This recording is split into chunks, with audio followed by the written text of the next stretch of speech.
Bishop Samuel Blakes, and you're listening to Real Talk with Mary J.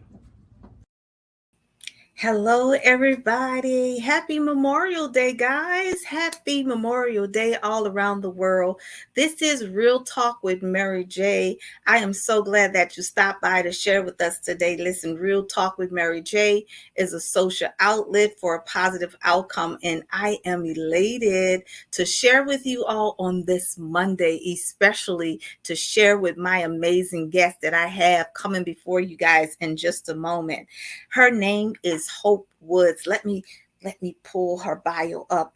Hope is spectacular, you guys. You don't want to miss this show right now. While I'm getting her bio pulled up, I want you all to go and share, go tag, go invite someone just to come on and connect with us right where you are. Go share, go tag, and invite someone to join us. Okay, hold on just one moment. I had it right here. Guys, and now I lost it. Give me a second.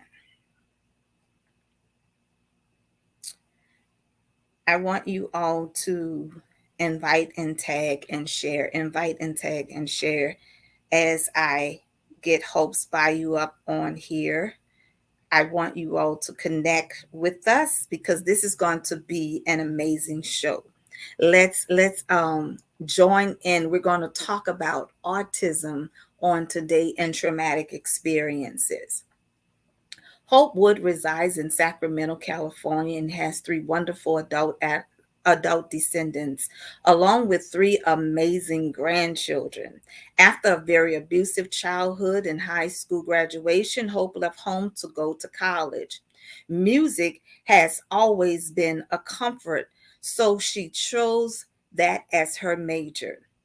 At age 21, realizing her faith in God, she experienced an overwhelming desire to help others, a compelling urge that never left her since. So she switched her major from music, her first love. It was a child, Helen Keller, blind, deaf, very smart, who had no ability to give or receive verbal communication, and a movie about her life titled The Miracle Worker that inspired Hope to become a speech language pathologist. Even though she knew it would require an additional master's degree, she was committed to go the extra course. Doing the research study to write her thesis, she set a world record regarding the assessment accuracy of stuttering. While serving 10 schools in the Head Start program, her unique methods of training parents allow most of the children on her caseload to completely develop age appropriate speech and language skills and therefore no longer needing therapy. That's amazing. They no longer needed therapy as they entered the first grade. Over the years, working in seat based public schools and homeschool charter schools, Hope has helped hundreds of children ages 3 to 21. She has especially enjoyed students' tremendous progress when she's had the privilege of coaching parents as part of the protocol. Most people are familiar with the famous scientist, Stephen Hawking, who was confined to a wheelchair. The device that did all of his talking for him was an AAC device. As an AAC specialist, at least 50% of Hope caseloads has been students with autism. Conducting AAC assessments, programs, the devices, providing therapy, training therapists, and coaching parents on how to use the devices has given her wealth of knowledge and expertise. Hope's habits of thinking outside the box in order to meet the needs of children with communication defects prompted the creation of her signature FUN approach to artistic communication. She would tell you she has a love affair with the human brain. I love it. Her fascination with how it works and her tireless desire to make a difference for others led her to become a certified neuro coach.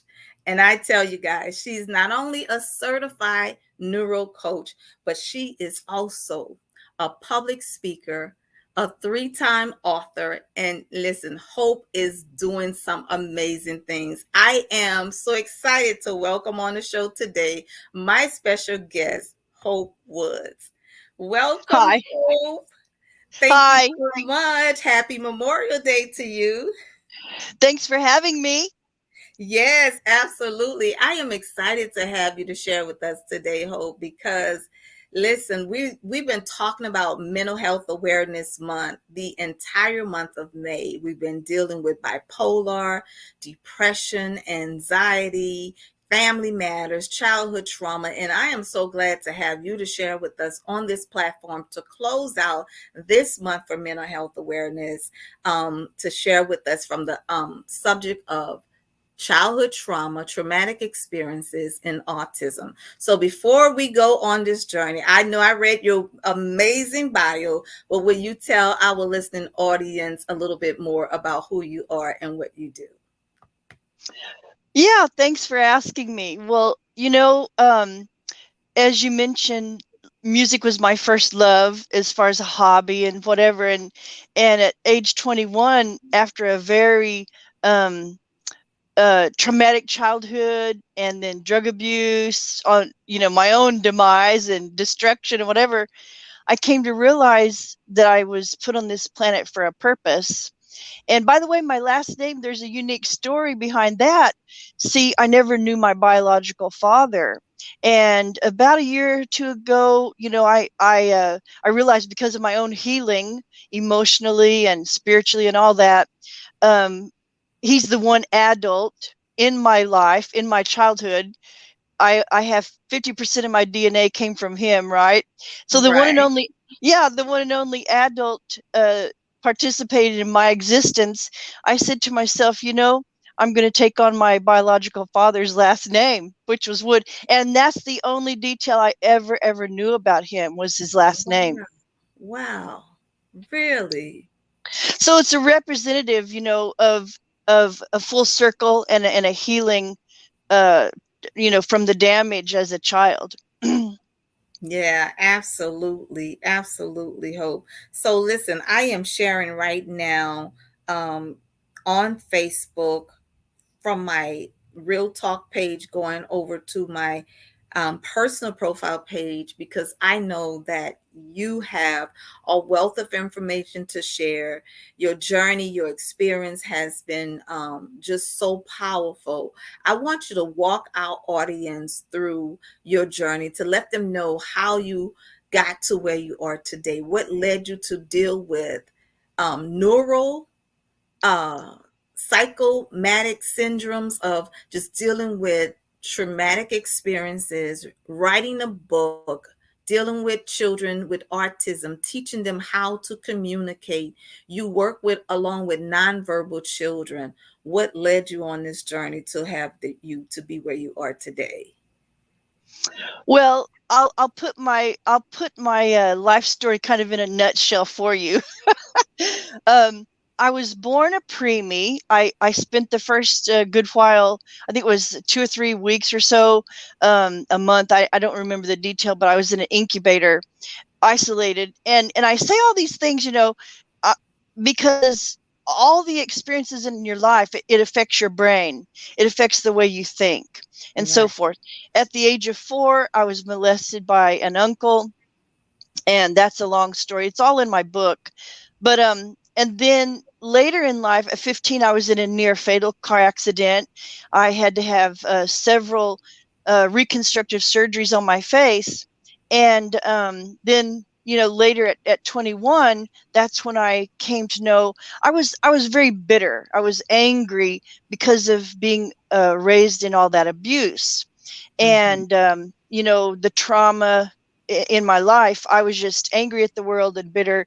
But long story short, I worked in the summer. I put myself through school. Once I left home at 18, I would always work a job to put myself through college.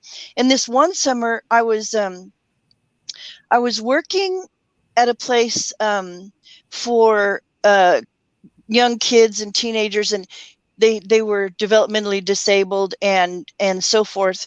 And a traumatic event caused one of them to become mute. He was, both parents died within a month of each other, and Wow. he stopped talking, stopped eating. Oh He was, my. and I'll never forget it. We spent, the staff and everyone spent weeks and weeks and weeks on end trying to get him to talk. And he had previously been a very cheerful, talkative, the life of the party type person. So I was sitting on the edge of his bed one day. We're sitting there just facing out the window. And I don't recall what I said. To save my soul, I don't remember. But whatever it was I said to him, he threw his arms around me, called me mama, Oh, and he began talking again. So two things happened. One, I suddenly turned from my stubborn atheistic mindset. There is no God. There's no, and if there's something to a human being besides what you see, the physical body, then, prove it to me, people. Well, right. that day I came to know these folks in this facility, much of them, not even an IQ enough to memorize their own birthday, yet they had the ability to love. And he showed me love that day, right? There was a connection. There was a reason why he was able to begin talking again. So I began exploring the notion that, yeah, there's something to a human body, to a human being, as beyond just the physical body. And there's where my spiritual journey began. And in the process of submitting my life to my creator and so forth, I changed my major to, become a speech language pathologist. And thinking about the fact, I didn't realize later on that autism would become my specialty.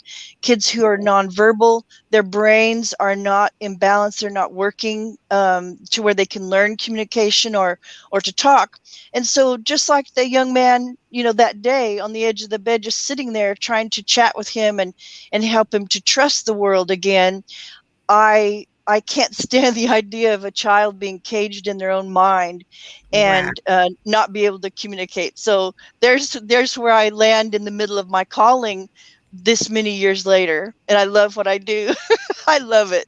I love your story, Hope. That is so amazing. It is so heartfelt.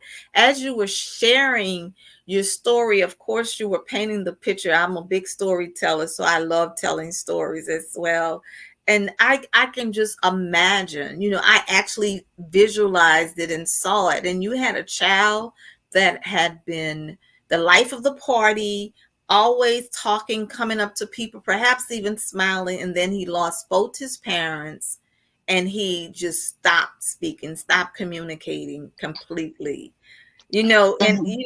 God uses the foolish things to confound the wise. The things that we can't even fathom in our mind and can't even imagine such a thing, that God would take something so like out of the ordinary to reach and to do the work. Now, not only that he used you to say whatever it is that you said, and you don't even remember the words that you had spoken to this child, but whatever it was that impacted and just enmeshed in his heart in such a way that he called you mama. Oh my goodness. And started speaking again. And listen, and not only that, God was working on him while working on you to say, I'm gonna make Yes. a believer out of this atheist right here that don't believe in the power of the Lord, or don't even know that I am real and I am the creator. I made her and him. So I'm going Hmm. to use this story to impact her life, to cause her to shift her perimeter towards me now, and then to change her major from the love of music to working with children with autism, to become a Hmm. speech pathologist. Oh my. That's powerful, Hope. I'm excited already about your new book. I know you have a few books that have come out, and I'm so excited to have you to share. Out of all of the traumatic experiences and the things that you had to go through, Hope, what would you say? And I know it takes a minute to think about all of this, but what would you say was one of the most traumatic experiences that you had to overcome? I probably have to say, being molested at the age of 4, because it changes so many things about a person. And then of course the abuse all through my growing up years until the age of 18 when I left home. Emotional abuse, and a lot of people will probably attest to this, emotional abuse can be far more damaging than the physical. You can't see the scars, but they're I think they last longer. They're They harder to linger. overcome. Yeah, yeah. So yeah, overcoming those obstacles. And I mean, when your innocence and everything is ripped from you at the age of 4, it's a tough one to overcome. But Yeah. forgiveness is a big deal. I when I came to know Jesus, that's where I met reality, how life really is. And actually it took me about 10 years to comprehend the dynamics of forgiveness, to really, and that's from the moment I gave my life to him until I began to really understand grace and forgiveness and the healing power that it brings to our lives, not only forgiving other people, but forgiving oneself as well. Right, right. That is incredible, to think about all of that, and to you got the whole package deal in a nutshell, all at once. Jesus is Savior, and then with meeting the Savior, understanding grace and forgiveness, so going through it all. And I know that had to be a process. I understand that had to definitely be a process to have to go through. But let's dive into all of this amazing work that you are doing as it relates to autism, and just coming out of the traumatic experiences and going into working with autism and being a speech pathologist, working with also children that stutter, right? So Well, go ahead. my caseload, that was just my master's thesis. I did that. The subject matter I researched was stuttering, but yeah, I specialize in autism. In autism. Okay, absolutely. So Hope, what do you find the where do you find the balance into just juggling it all, going from all of what you do and working with the children, especially those who are autistic. How do you find balance in that? To just work with them and also maintain the balance and the structure that you need for yourself. Oh, that's the tricky business. I mean, one's one's gifting, one's can also be your demise. I mean, Oh, right. I'm very driven. Um, I'm single. I'm a divorcee, and you know, I guess that has its pros and cons, but I don't have another person really to structure my life around, like schedule. Get in the kitchen. He'll be home for dinner in 30 minutes. I need to get something on the stove. No, I don't have that. But the Right. thing is, not that I'm opposed to having that. I just say I got I you. I'm right there I with you. I I get feel I, you on that.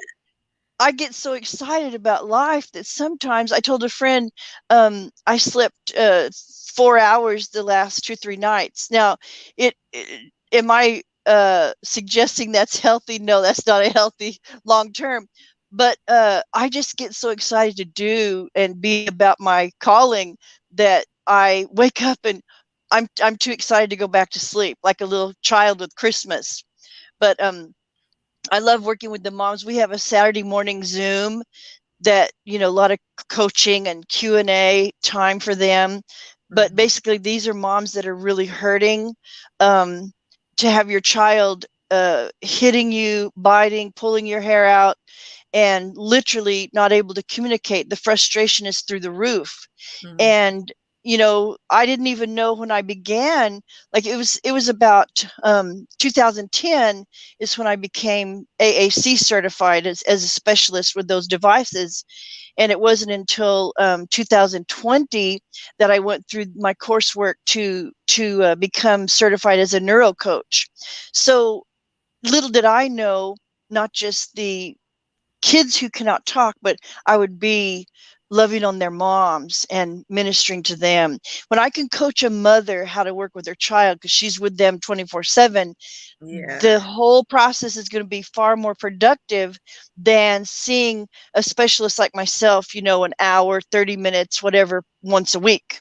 That just doesn't cut it. So Right. training mom, that's what does the trick. Training And mom. and Wow. I get to love on them. Now I should say this too: the fun approach. The acronym stands I for was going to ask you that. yes. What is F this? Yeah, F is for feed the brain.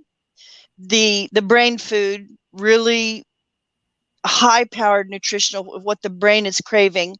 U is for understand the brain and give it sensory neural stimulation to cause that right hemisphere to work and catch up with the left. And then the N stands for nurture the brain with AAC device that allows the child to learn language. Feed the brain, understand the brain, and nurture the brain. Yes. Awesome. Fun. I know you love your job. I can see the passion that you have in it too. And to come up with the acronym and call it fun, that's awesome too. What is AAC device? What is that AAC? I'm sure it's autism. What is it? No, it's a It's different not. two What other is A words. what's Yeah, the A? it stands for alternative augmentative communication. And so like Alternative. Alternative. What's the second A? yeah, and augmentative. Augmentative. Yeah. Okay. And Communication. you mentioned in the bio when you were reading Stephen Hawking, a lot of people are familiar with him, very, very intelligent scientist, and he was confined to a wheelchair. And he couldn't communicate. The AAC device did all of his talking for I him. remember the story. Yes. Now here's the wild thing: back in the day, before I became AAC certified, to get your hands on an AAC device, you're talking, it was like 10, 15, $20,000 just to buy one. And Hmm. see, nowadays we have these apps that we can get and download on the phone or on the iPad, and that's such a blessing. Can you imagine living in a time where if you wanted your child to have a way to communicate, who could afford $20,000 for a device, right? Right, right. Yeah. That's right. Wow. That is so wonderful. So now when you have children that you're working with, first you're loving on the mom, which is amazing. Thank you, by the way, for that. That is outstanding.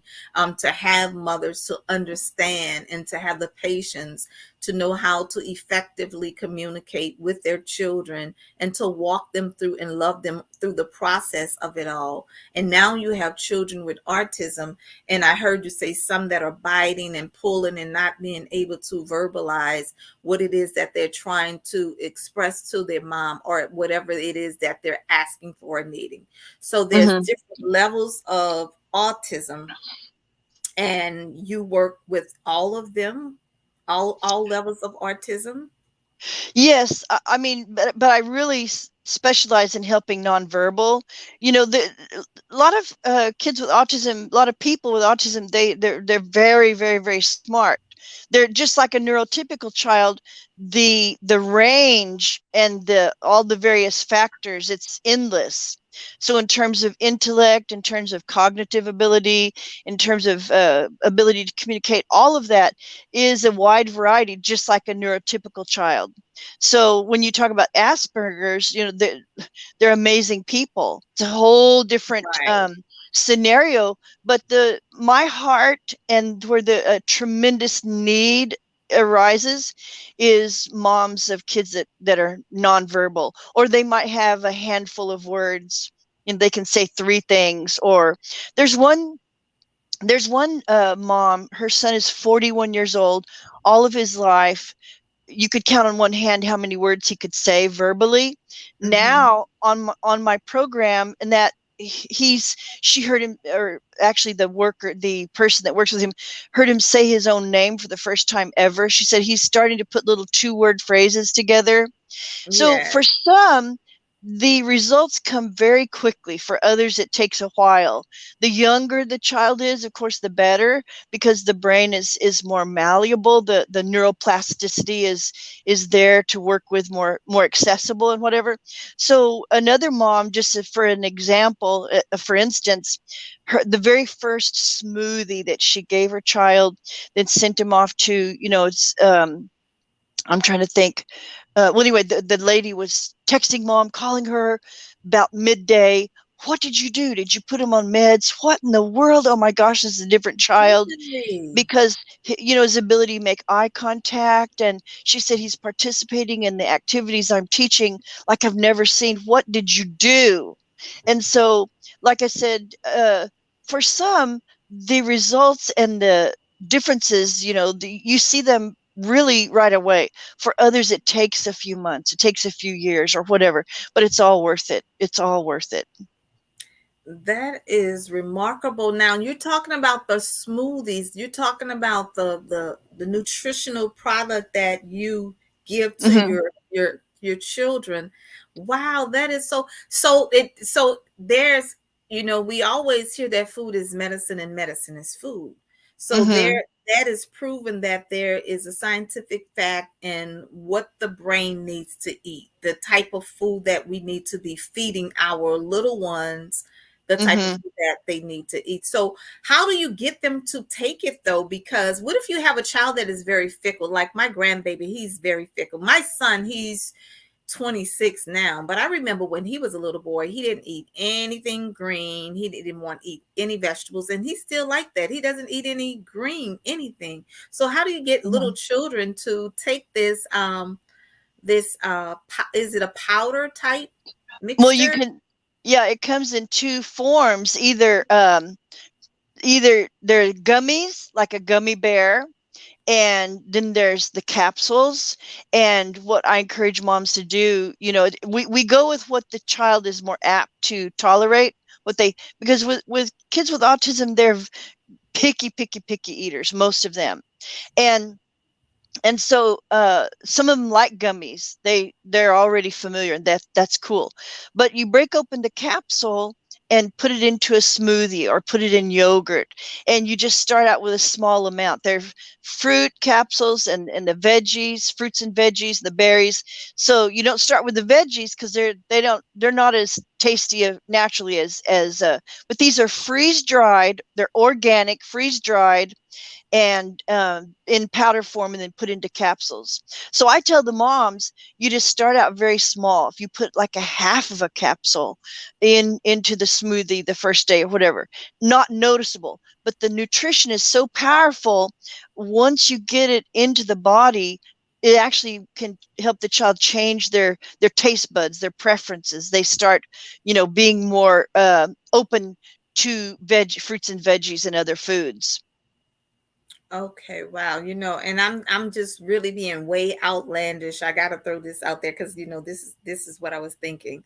If this does such has such impact on a child that is nonverbal, where this child is taking this nutritional supplement, feeding the brain, beginning to speak, beginning to have sentences, and just it's almost like a light bulb goes off in their brain, right? Yes, What will yes. happen to someone that is not artistic that is taking that? Is that something that Oh yeah, it's helpful. In fact, the moms that put themselves on the brain food, the things that I commonly hear all the time, mom says more focus, I have more energy, my anxiety is down, my stress level. Those are the top ones that I hear most frequently. I'm able to focus, I can think straight. The other day someone said their memory, they're not forgetting. that thing where, oh my gosh, I know the name, and you're stumped. You just have a brain fog. But she says, that's gone. So it is good for everybody. It's good for everybody. But those are the common uh, comments that I hear from moms, that how it's affecting their own body. Because most moms, a lot of them, when they can afford it, this is very inexpensive stuff, but like $30 a month is all it really required to have the child all by himself go on. But also when the mom buys it for herself, the child gets his for free as long as he's Oh, 4 years wow. old. The Yeah. 4-year old and up, through college, through age, if they're enrolled in college, they get theirs free as well. But So is this all organic? Is this all natural?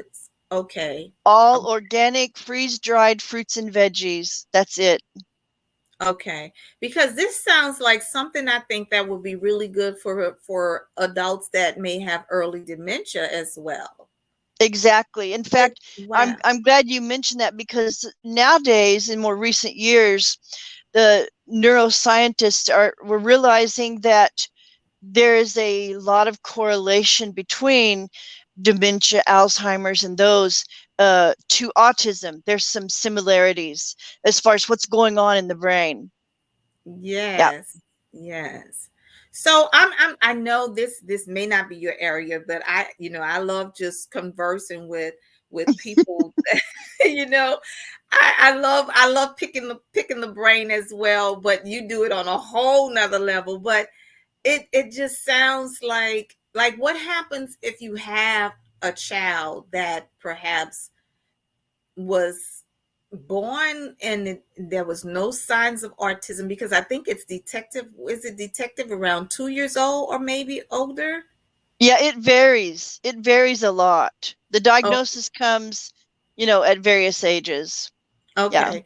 Because I know I hear some people that would talk about autism. Like I worked with this lady years back, and her son is autistic. And I remember her saying, well, Mary J, he was not born this way. He was doing fine. And she said, I think she said like around 3 years old or so, it just like he started to digress. So Mm-hmm. I was just wondering, like, what happens in the brain at that point where you are doing and you're on track with every single milestone, and then all Mm-hmm. of a sudden, boom, no longer. I know a couple of people that way. I Mm-hmm. know another young lady who's this guy. He might be maybe about 30 something at this age now, but when he was like, I think it happened later in his years, maybe like 15 years old or so, they started Mm-hmm. seeing him just spiral backwards, and slow down. Mm-hmm. So I was just wondering, like, what happens in the brain at that time that would cause them to go off track? Mm-hmm. Yeah, it's a very good question that you ask, and I'm gonna approach this very carefully. There's so much debate around the cause of autism. Some people believe that the metal inside those immunization shots is a cause. A lot of people believe it's Yeah. genetic. Some people believe that it's, there's so many different theories. So I'm not going to land on one side or the other where that debate. I kind of stay out of it. I understand. But I you understand. know, It's just an I mean, intriguing conversation. But you're yeah, right. I have my own theories in my own mind. I believe part of this and part of that, and and some moms will tell you, well, my child is autistic, but they've never had those immunization shots. So Mhm. see, there are so many factors. It's like a common question people ask me, what causes stuttering? The profile that you see, and there's 30, 40, however many different factors, reasons why that a person develops and becomes a stutterer.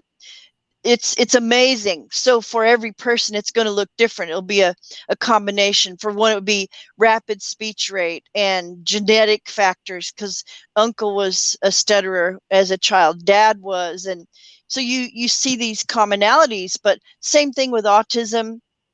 I've read a lot of research about it behind why.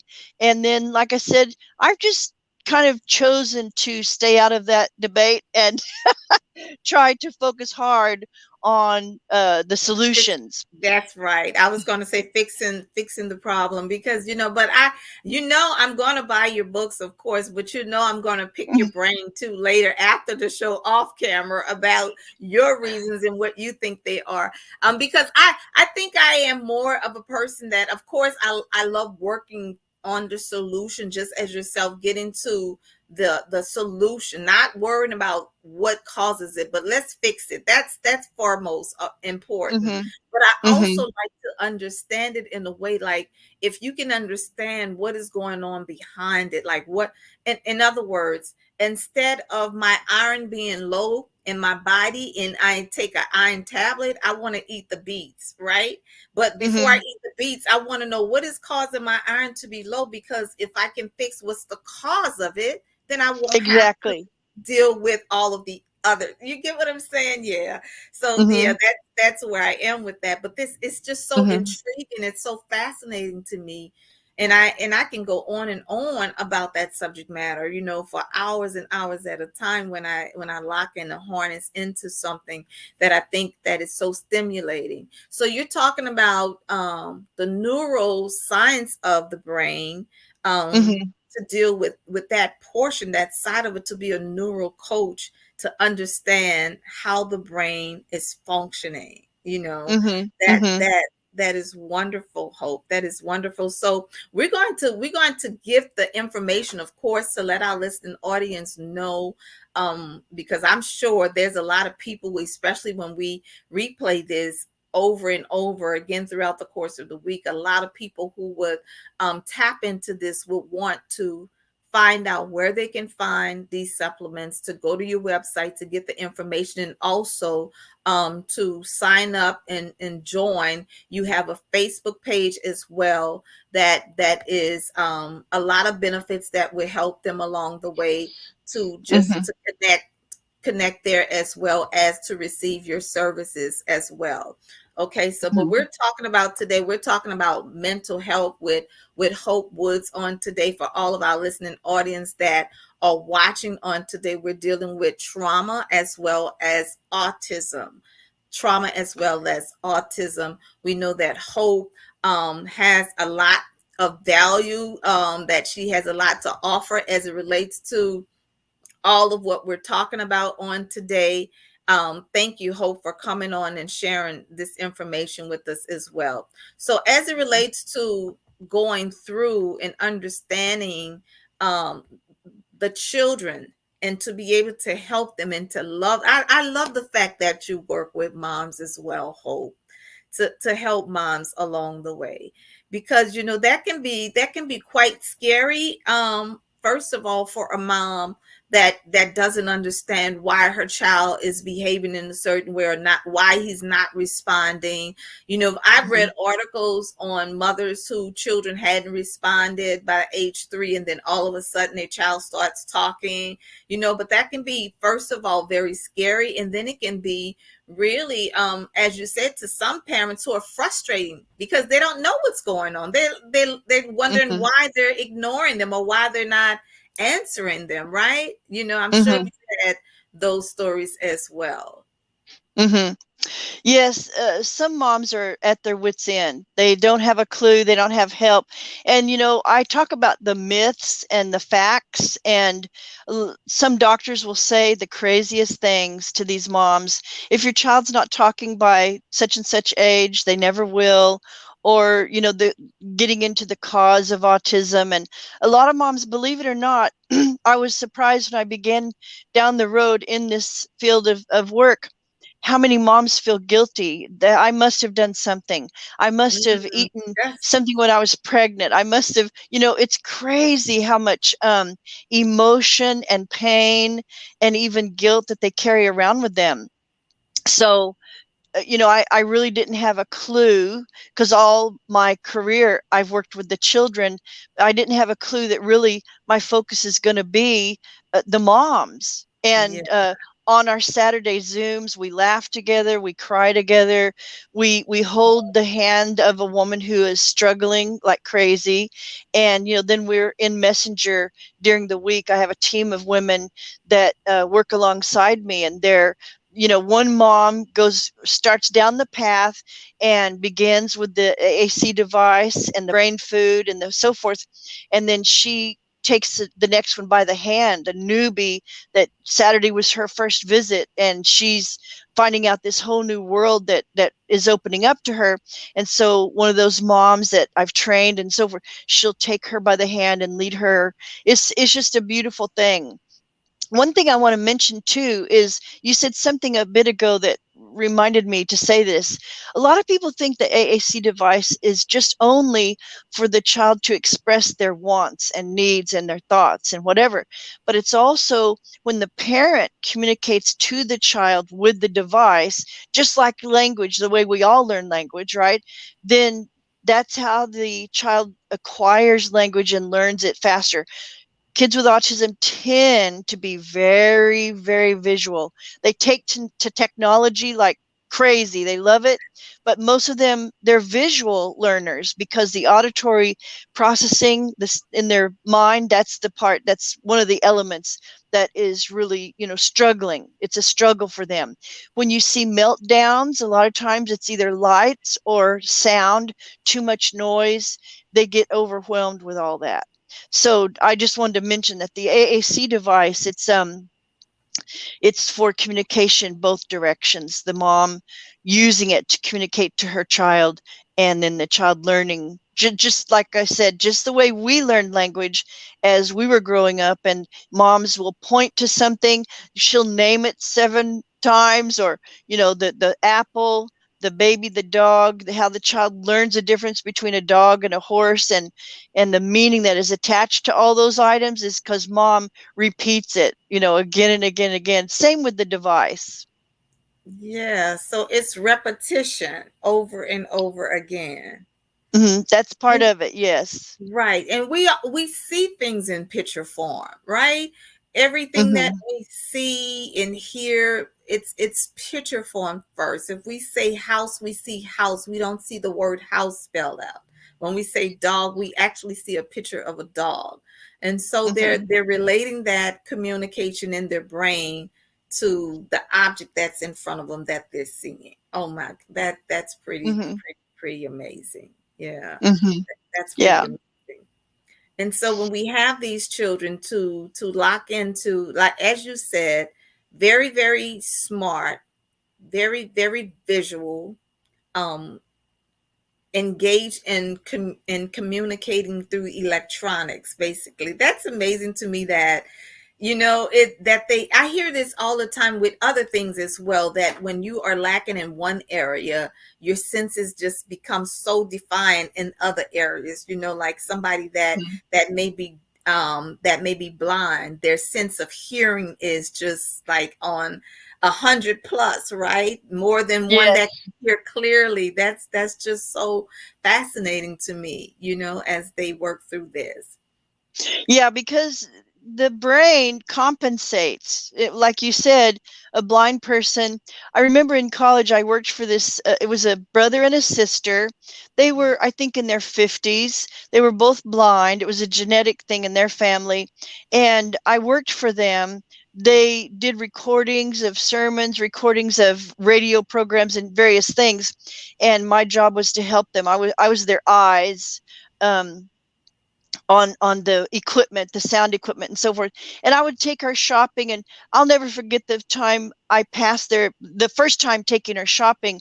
We got back to the neighborhood, and I accidentally passed their driveway and needed to go back, because it was my first time. And she says, "Oh, you just passed the house." I was shocked. I'm going, "Oh, wait a minute."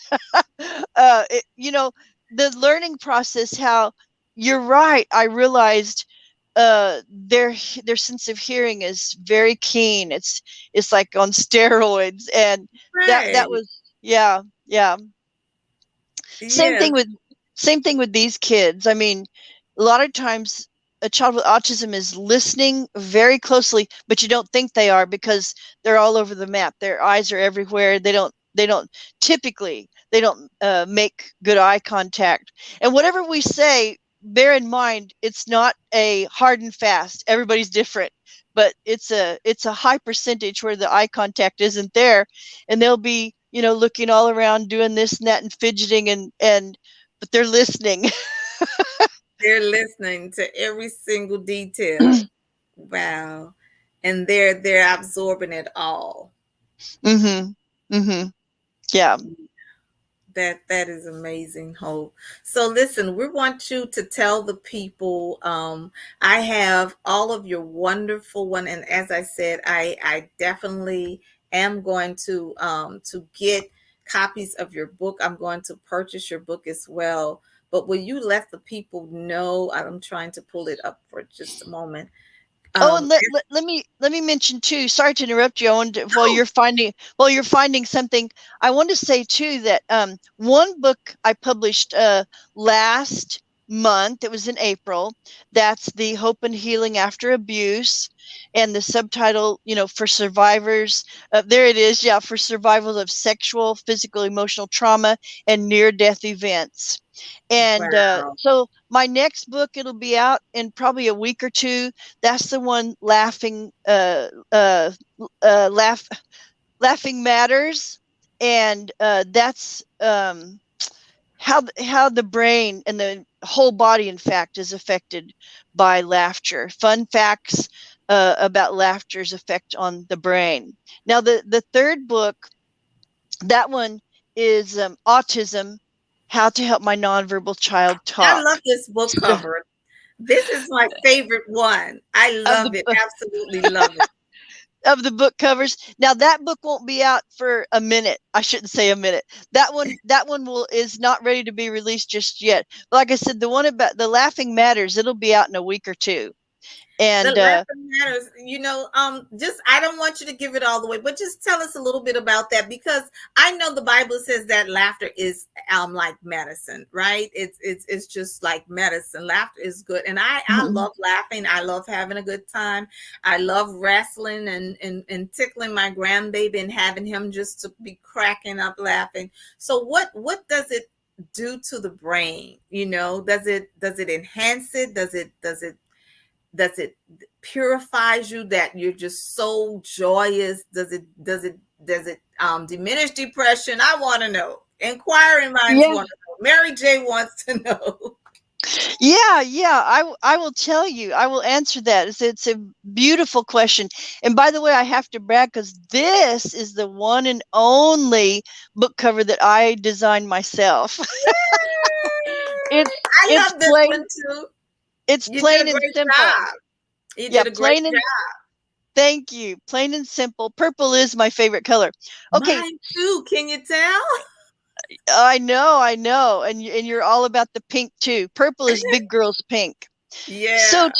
to answer your question, laughing changes the chemistry of the brain. There are endorphins that are released, and people might know about the pituitary gland, which is in the center of the brain. It's like the master gland that controls a lot of other glands, controls hormones and so forth.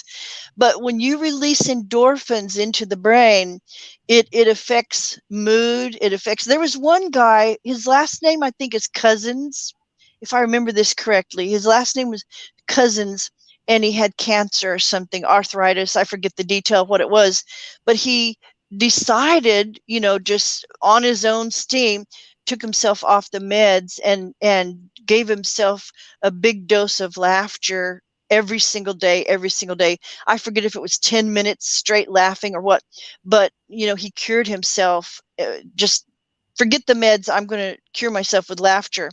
And Wow. that's a crazy research piece, right? But Yeah. I'm pretty sure his last name is Cousins. So laughing affects the whole body, not just the brain. But when you think about the brain, how they're chemicals, a lot of it, 70% is made of fat, and then the neurons and the firing, everything happens in the brain so rapidly.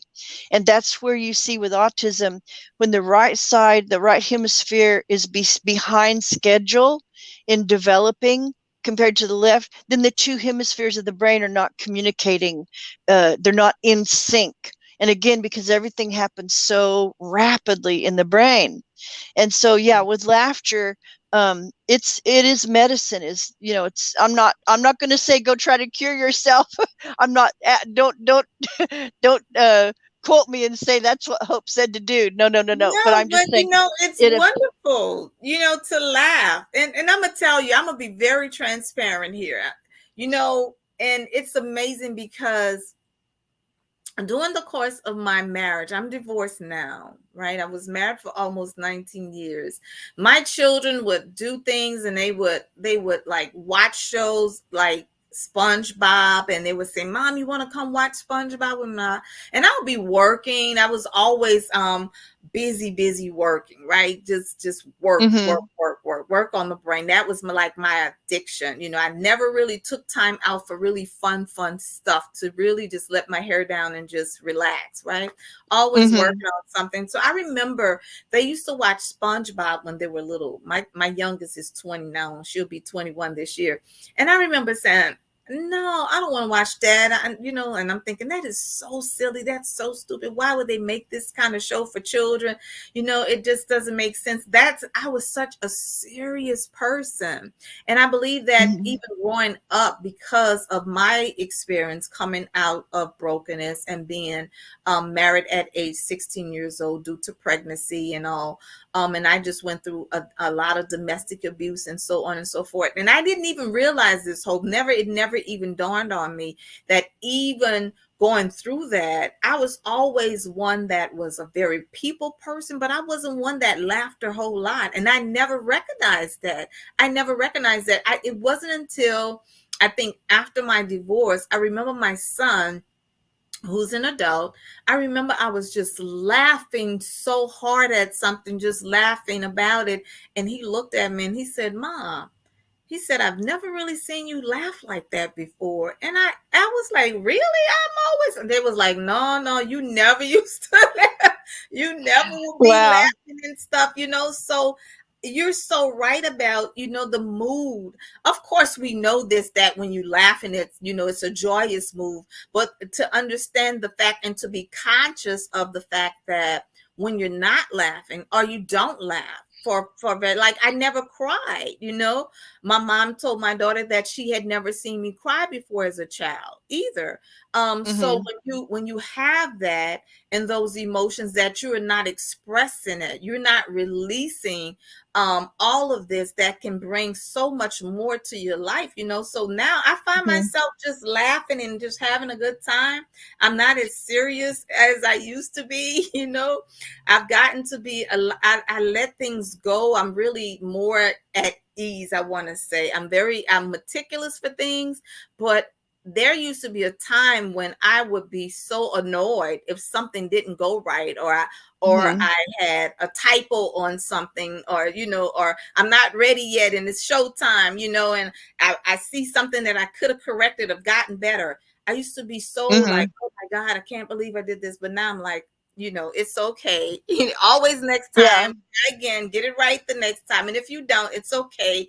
You did your best. You didn't know, I'm a little bit more lighter on myself than I used to be, so Mm-hmm, laughing is so wonderful. And when you say that, and I think about some people who I believe that may be dealing with some depression or going through some stresses. And I think about over the course of the years, I don't remember them laughing a whole lot. I don't remember mm-hmm. them having a lot of fun and just laughing. So you're onto something. I'm going to be laughing even more. I'll make note of that. Not to say that Hope said laugh your way out of whatever it is, and you're going to be okay. You don't need the. I'm not saying that, but just to Well, laugh you know, more.